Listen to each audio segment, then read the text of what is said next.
Good morning, everyone. I'm meteorologist Taylor Stephenson, a certified broadcast meteorologist based in Norfolk, Virginia, which is coastal Virginia. It also covers northeastern North Carolina here at 13 News Now WVEC. And every weekday morning, we do the weather desk. It's a look at today's top weather headlines from our local viewing area in southeast Virginia and northeast North Carolina, but also throughout the country nationally and internationally as well. Again, this runs every day at 9 a.m. and you can always watch us on our 13 News Now Plus app on your Roku, Amazon, and Fire TV. Let's get into what we are talking about this morning. This morning was freezing cold. Literally, we did have temperatures that dropped to freezing at 32 degrees and below, especially around the eastern shore and inland Virginia and into North Carolina. So this expired at 9 a.m. So we're 3 or 4 minutes past that time of when that freeze warning was in effect. And that rolled from 2 a.m. this morning until 9 a.m. But again, expired as temperatures are now rising above freezing. But the main impact were freezing temperatures, again, 32 degrees or below, and I did see a few temperature readings out near I-95 that did drop to the upper 20s. So it was a very chilly morning. Grab your coat and your gloves and your hat if you haven't headed out the door yet, because it still will be a cold morning regardless of where you are. I was saying earlier this morning, it didn't matter whether you were underneath the freeze warning or not when it came to cold temperatures, because we should be somewhere in the middle to upper 40s for morning lows around this time of year, really honestly closer to 50. And area-wide, we were in the upper 30s and lower 40s at best. And so when you're heading out the door this morning, definitely make sure you grab that jacket and the gloves, because you will need it. As a southern girl myself, I had the heavy coat on yesterday. Anything underneath 50 is a little too cold for me. So right now we're talking about around 9:05 this morning. Here are our current temperatures, and you see no more readings of anything really even in the 30s at this point. 42 now in Franklin, 45 in Smithfield, 47 this morning in Norfolk, 47 in Manteo, 39 in Roanoke Rapids, 44 this morning in Gloucester. So as you see, the places away from the water are definitely colder. We were telling you guys earlier, near the Atlantic Ocean, the bay, into the local sounds like the Currituck Sound, the Albemarle, you'll be a little bit warmer. Those local waters help keep coastal communities warmer overnight. But a lot of times, if you've ever been in Norfolk or Chesapeake and you decide to go to Virginia Beach for the day, you notice how temperatures quickly get cooler as you're heading closer to the water during the day. So even during the day, especially when we develop that sea breeze, coastal communities are cooler during the day, but warmer at night. Now, we went from 91 degrees on Sunday, tying it for one of the earliest 90-degree days at the Norfolk International Airport in terms of the calendar year. That was on April the 7th, but April the 6th, but we also had a late season freeze, and meteorologist Tim Pandagis will talk more about when we typically see our last frost or freeze. Understanding the average last frost and freeze dates is essential for gardeners in southeast Virginia and northeast North Carolina to optimize planting schedules and safeguard crops from late season cold snaps. Let's start with the time frames in which we can typically expect to experience the last freeze, where temperatures dip to 32 degrees. Norfolk averages the last freeze around St. Patrick's Day, while Suffolk is about 10 days later. And it's not until the final few days of March that Williamsburg and Virginia Beach experience theirs. It's the later few days of March that Elizabeth City, Edenton, and Cape Charles need to be aware of possible late season freezes, while Newport News sees an average last freeze around the beginning of April. Now, shifting to last potential frost dates, where the temperatures dip into the mid-30s, Norfolk right at the end of March, while Suffolk and Williamsburg, as well as Virginia Beach, run the possibility of a frost into almost mid-April. Now, Elizabeth City, Edenton, Newport News, and Cape Charles all average a potential last frost in early to mid-April, but could be as late as early May. Now, cool season crops can be planted shortly after the last frost date. Examples include lettuce, spinach, and peas. However, with warm season crops, it's advisable to wait until the risk of frost has significantly diminished. Crops like tomatoes, peppers, and beans should be planted later in April or even in early May. Well, average last frost dates provide a general framework. If you're getting ready to plant, be sure to pay attention to the forecast to be informed of any threats for frosts or freezes. So we were just around and near those latest frosts and freezes, but not on record-breaking territory at this point. Now, lows today, I'll show you where we actually dipped down. Wakefield, you woke up with temperatures in the upper 20s, 29 degrees there, 36 in Ahoskie. Chesapeake hit a smooth 32 degrees. And so, again, Chesapeake was one of the 7 cities and really one of the only 7 cities that actually was put into this freeze warning this morning besides Suffolk, the 2 of them. But as you see, Suffolk was still in the upper 30s. But of course, that's more of our populated parts of Suffolk. If you go into the more rural parts, I'm sure it was much cooler. Remember, when we have that urban heat island, when you have concrete, a lot of that is able to absorb a lot of heat. And so overnight, it stays a little bit warmer than vegetation because it releases a lot of heat throughout the day, or stays cooler throughout the day and it releases a lot of heat during the night.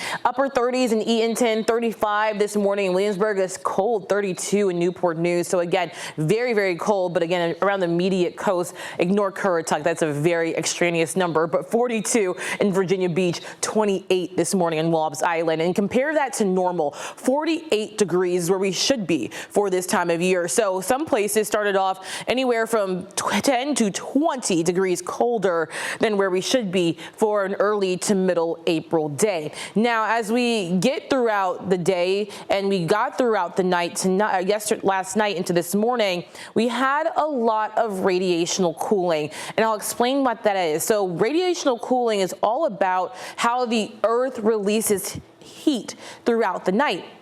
So with this, if we have a lot of cloud cover acts like an insulator. So when you have the Earth releasing heat, now notice that the Earth also releases heat throughout the day, but the sun's radiation is so much stronger than as much radiation as the Earth is giving off, so that's why we heat up during the day. But at night when the sun is gone, then the Earth is allowed to cool off as it's not taking in any more radiation, but releasing it. But when you have cloud cover in the picture, then you have what we basically see as a blanket. So think of you laying on the bed and you have a blanket. All of your heat is trapped between you and that blanket. The clouds act the same way with the surface of the Earth. When the Earth is releasing this radiation, it actually gets pushed right back down towards the ground, and so you have warmer temperatures overnight when it's cloudier. But last night we had cold air, dry air, and very little cloud cover. And so when you have little cloud cover, it's almost like you're laying on your bed with the fan on and you have no blanket. You're just shivering because your body is losing so much heat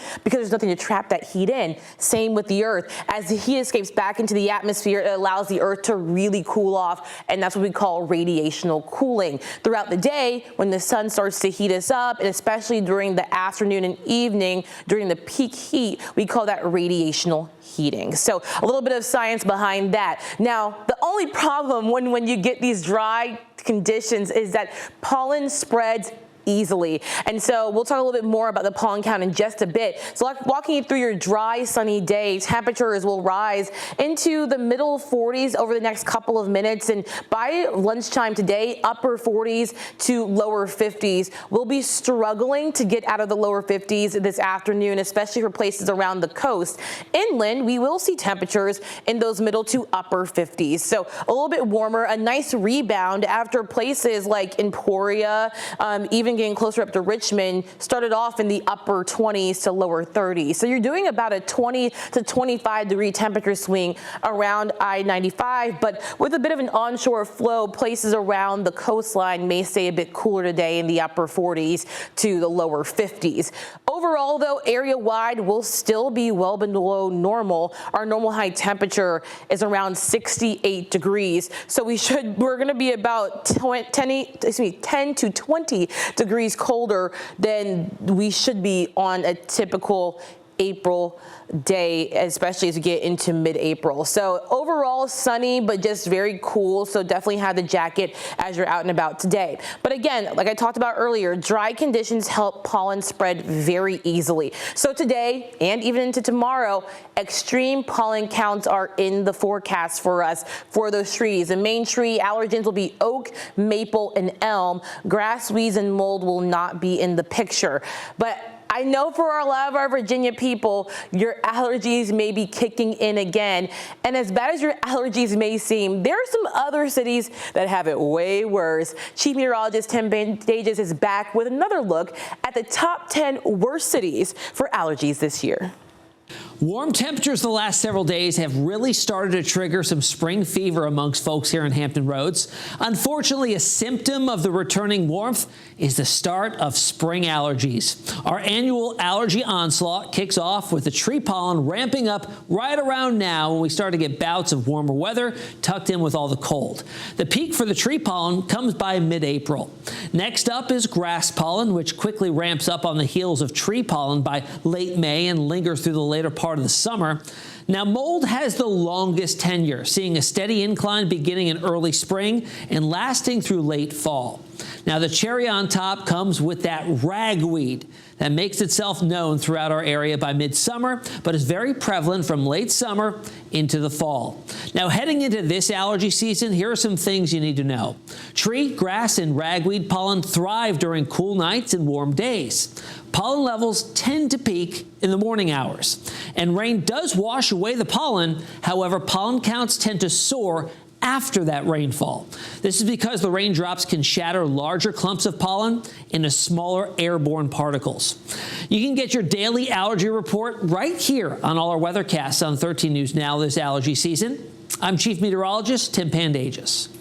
And all the rain that we got on Monday from the two systems, really the one main cold front that brought all the rain and then the secondary cold front that helped to reinforce the cold air behind it, is the reason why we have the cold, dry air in place and now bringing us these extreme pollen counts. Now, one of the staples here across the Mid-Atlantic is the cherry blossoms. You may have had a chance to check them out at Red Wing Park in Virginia Beach, or maybe you saw them in Washington, D.C.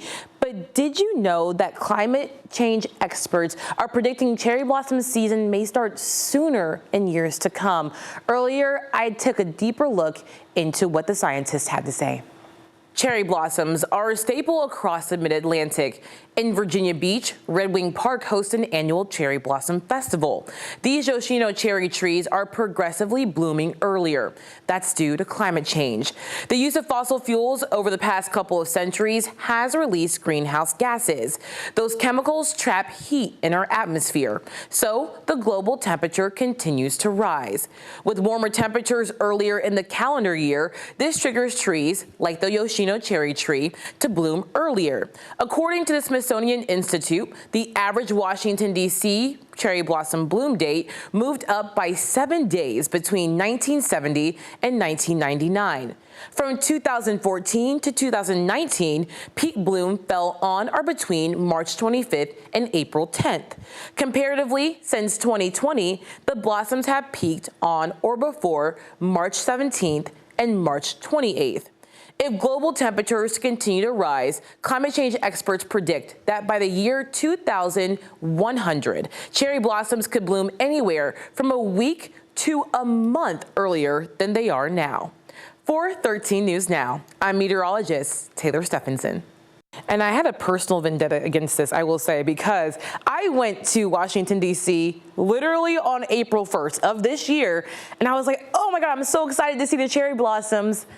And I didn't even see them. They were all gone. Now, I will say we had a storm system move through the day before I got there, and so that really started to blow away all of those petals, but I was genuinely disappointed. And I actually went to Washington, D.C. as a high school senior, and I went during the middle of April, and that was peak cherry blossom. And like I said, over the past 5 years, we haven't seen a peak bloom in April at all. So as we continue to see the pollution starting to rise, as we continue to use more fossil fuels, unfortunately, stuff like this with plants blooming earlier and the production of coffee beans and production of grapes for wine start to really take a toll from the impacts of climate change. We'll definitely have to see how these plants try to survive as the global temperature continues to rise. The other thing we're worried about when it comes to climate change as well is the fact that it could lead to more extensive droughts. Not here in Hampton Roads, though.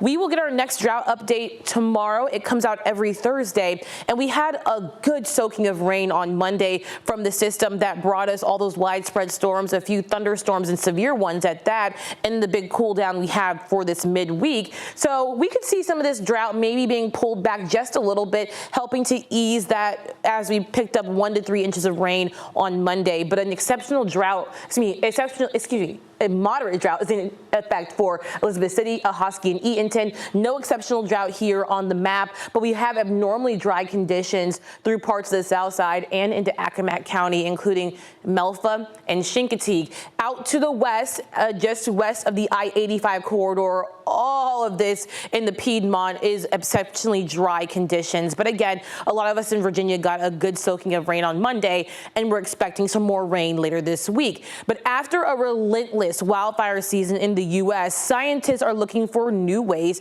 to predict the flames, and they're using AI to help. A European Climate Research Institute is using machine learning methods to analyze a wider set of data for more precise predictions.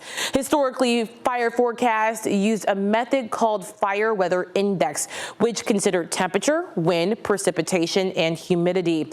But there are limitations with that model. So we incorporate fuel, ignition sources, and also the existing weather that we previously used in the machine learning model to predict not just fire danger, but the probability that a fire might occur in a given location.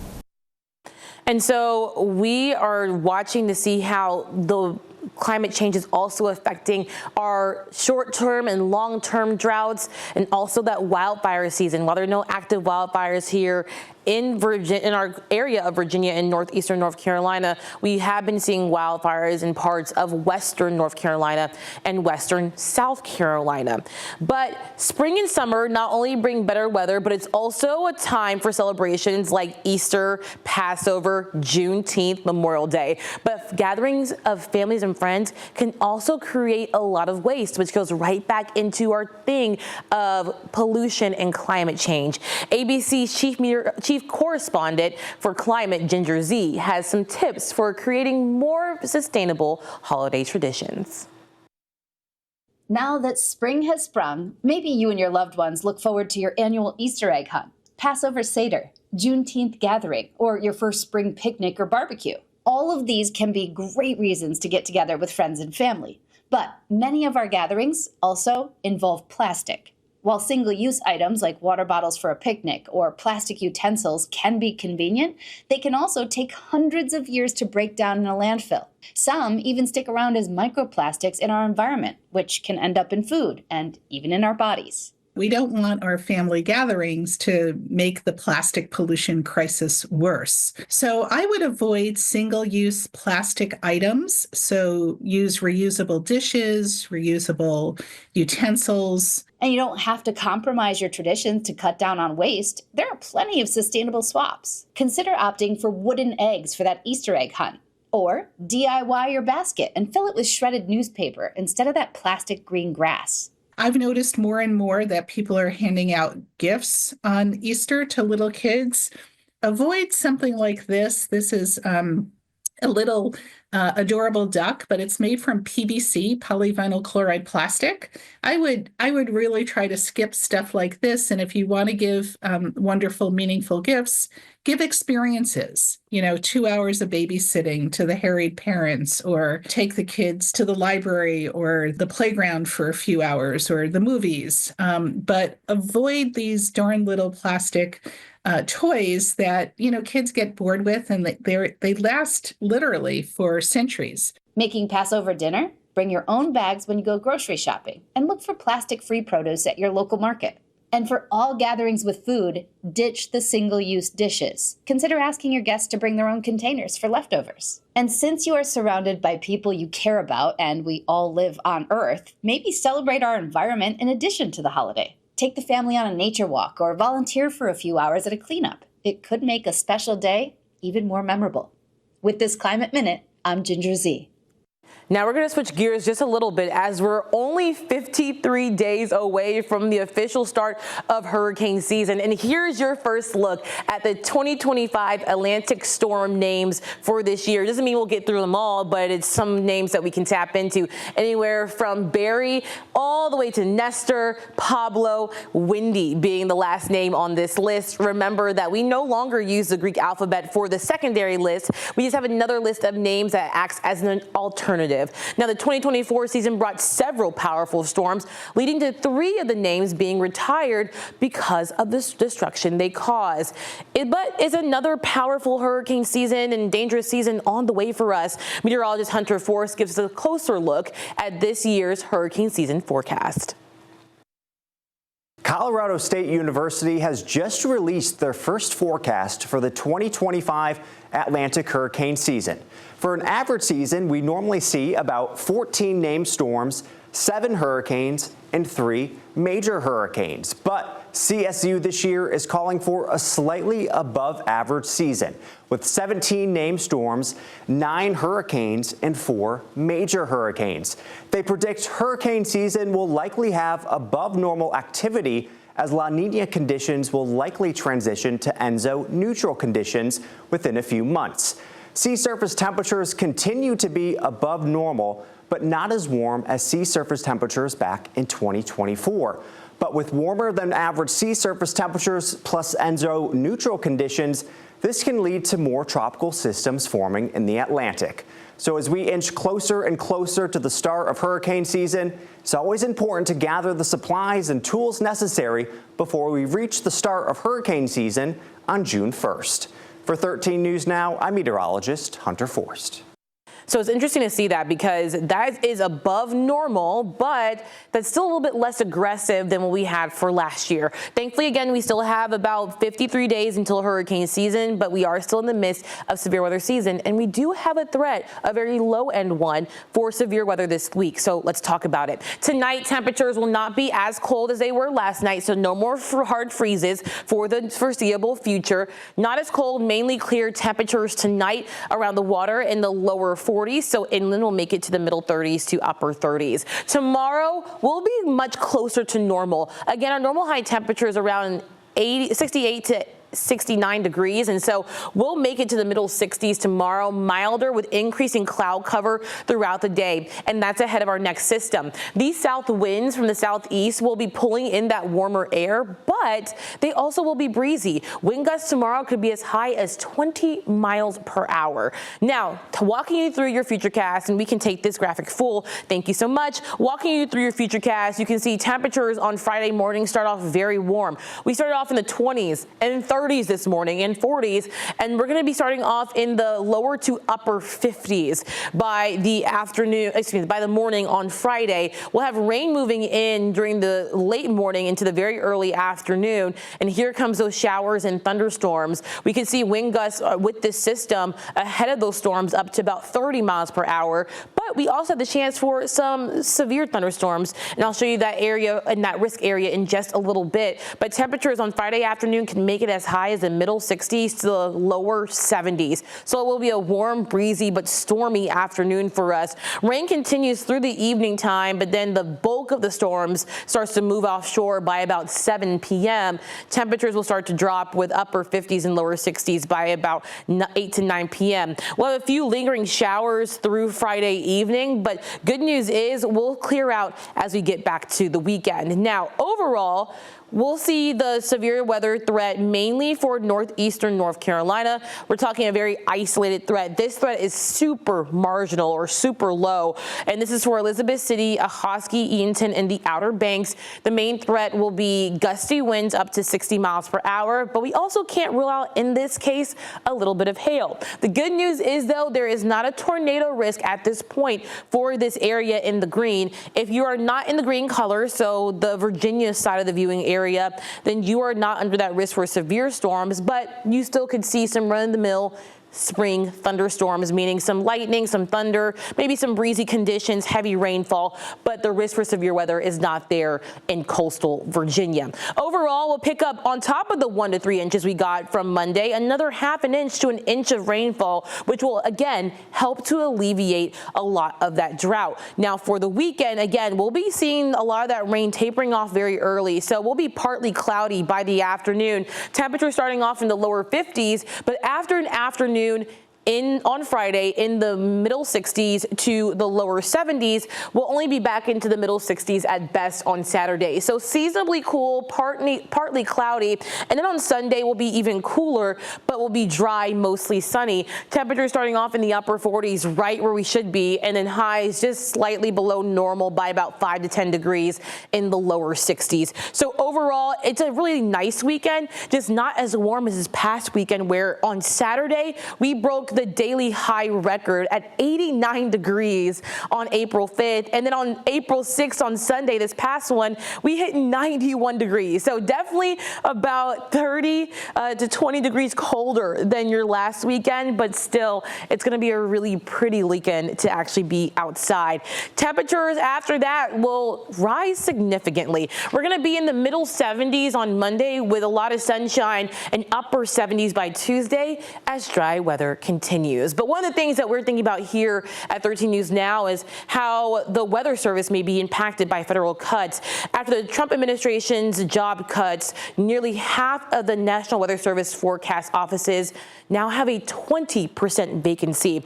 Some of these offices are missing more than 35% of their staff, including those in Arkansas, where tornadoes and torrential rain recently hit last week. Staffing shortages mean meteorologists in some offices have to choose between surveying damage or gathering information that will help in the future, or warning about the immediate danger going on.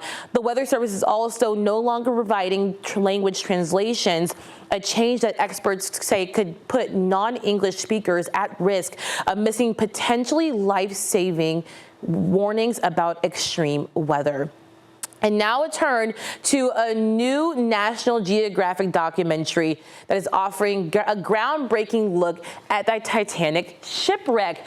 After nearly 2 years of researching and processing, experts were able to create a full-scale digital twin of the Titanic with the help of 715,000 digitally scanned images. The one-to-one model of the ship helped to work out exactly what happened to the passengers and crew based on the evidence instead of theories. And next Monday marks the 113th anniversary of the Titanic's ship sinking. The documentary Titanic, The Digital Resurrection airs on National Geographic Friday, April 11th. So there's something you can watch, but remember, you can always watch this, the Weather Desk, wherever you go, and keep up with the latest information and forecast with the 13 News Now app. You can download it for free on the App Store or Google Play. You can also download our 13 News Now Plus app on Roku, Amazon Fire, or Apple TV. We have been having a great day so far, talking to you about the local weather. Again, our weather impact alert that was in effect on this morning from 2 a.m. to 9 a.m. again expired, as that freeze warning did again expire, as temperatures now are in those 40s. So no longer dealing with that, but we'll have a cool day again with temperatures in those middle 50s. But after that, we have a big rise. We have the chance for showers and thunderstorms on Friday as temperatures rise to the lower 70s. We also have a cooler weekend, but drier, as temperatures fall back to the 60s. If you want more of the 70s, they're coming back early next week, where we may even hit that 80-degree mark. Again, this is the Weather Desk, and this is also me dropping my clicker, but we are talking about the Weather Desk that happens every day at 9 a.m. Again, for here at 13 News Now.